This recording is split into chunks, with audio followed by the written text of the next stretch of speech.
Suomessa on havaittu voimakkaita geomagneettisia häiriöitä, kertoo Ilmatieteen laitos. Häiriöiden syynä on auringon massapurkaus, joka on jatkunut muutaman päivän ajan.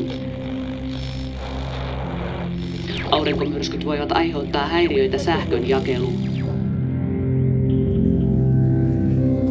Asun mun siskojen kanssa. Meidän koti on ihan paras. Siellä on ruoka ja iso puutarha ja kaikkia salaisia juttuja. Mitä täällä oikein on? Vauvan siemenä.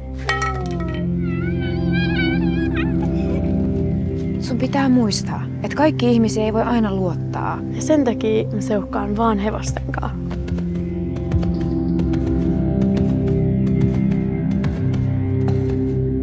Oot sä kunnossa? Nyt on. Mä tulin pelastaa sut. Mennä se oikeasti vaan lähtee. Mitä sä oikein kuvittelet, että sä löytäisit tuolta? En mä tiedä. Muita ihmisiä. Mutta et sä tarvii ketään muuta. Rauhassa vaan kyllä. Kaikille riittää. Alisa, tästäkö äiti puhuu? No mistä? Onks tuo maailmanloppu? Moi kulta, ei sun tarvii tommosia miettiä. Et vaan nukutaan. Aamulla nähdään.